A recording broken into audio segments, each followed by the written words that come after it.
Hi everyone, my name is Stenila S and I'm a tutor with Chegg Tutors. Today we're going to talk about reflection, which is one of the topics in physics.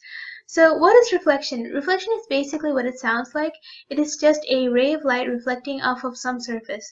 And usually we denote that as a mirror because that's easily the best example for a reflective surface that we have. There are some terms that you have to become familiar with if you're going to do reflection. The incident ray is basically the ray of light that comes into contact with the mirror before it bounces back off. So it's the ray of light that's incoming into the mirror. And in our case, let's just label that as the green line coming in from the left side. So let's draw an arrow to show our direction in which the ray is traveling.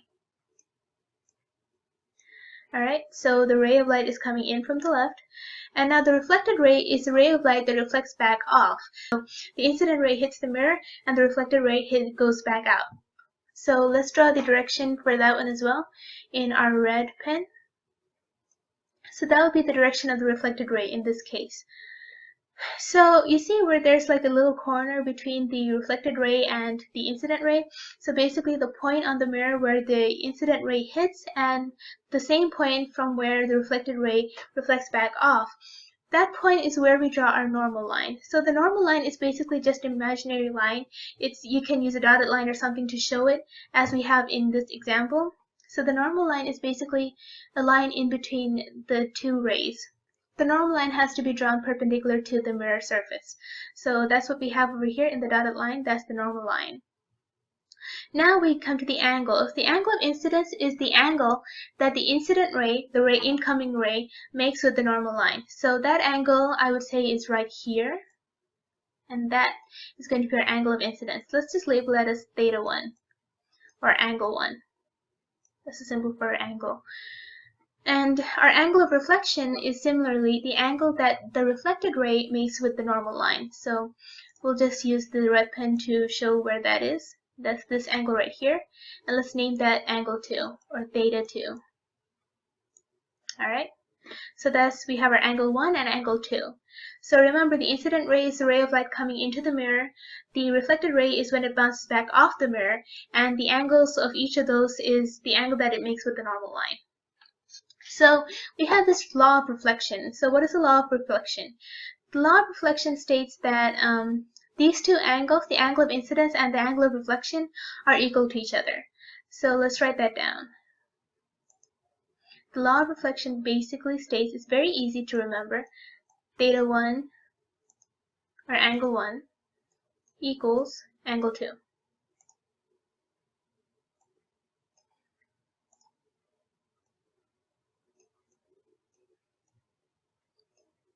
And it would make sense, right? Because whenever it hits the mirror and reflects back off, it kind of does make the same angle with the normal line in between it. So this is going to be a very useful law for many of the problems that you will have to deal with regarding reflection.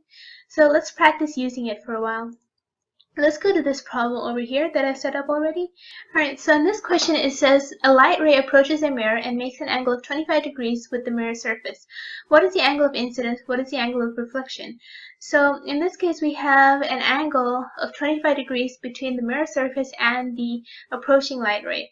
So let's just decide one of these to be the incident ray. Let's just make it the left one as usual. I mean, it doesn't really matter which side that you pick to be the incident ray, as long as you make sure the other one is going to be pointing outward and being the reflected ray. So the light ray that approaches makes an angle of 25 degrees with the mirror surface. So remember, this is between the mirror surface and the approaching light ray, so it should be right here. This is going to be, this is going to be your angle of 25 degrees. Don't forget that. The wording in the question is very important, so keep an eye on that one. So 25 degrees right there. So it's asking us, what is the angle of incidence? So if we go back to our previous page, we can see the incident angle is going to be the angle between the ray and the normal line.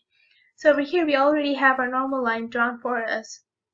And remember, the normal line is always perpendicular to the mirror surface.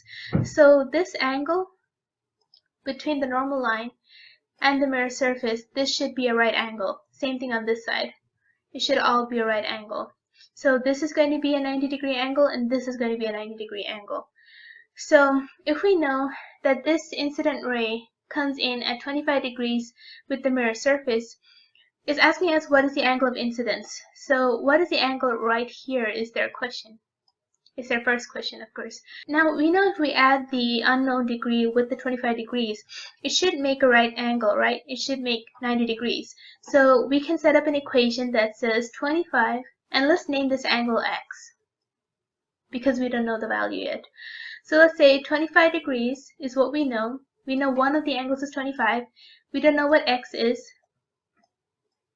But the only thing we do know, though, is that if we add x with 25, we get 90 degrees. So let's put that x equals 90 degrees. So or 25 plus x equals 90 degrees. So now all we have to do is solve for x. So x equals 90 minus 25, and that should give you 65 degrees. We do 90 minus 25. So now we see that x, or the angle of incidence, is 65 degrees. So we have our theta over here, our angle 1, or angle of incidence, equals 65 degrees. Now that we've answered that question, the second part of the question is, what is the angle of reflection? You can figure that out very easily, because you have this law of reflection over here that basically says the angle of incidence is equal to the angle of reflection. So over here we already know our angle of incidence is 65 degrees. So according to the law of reflection, it should equal the reflected angle. So that just means this angle over here, which is what they're asking us for in the second part, that should also be 65 degrees.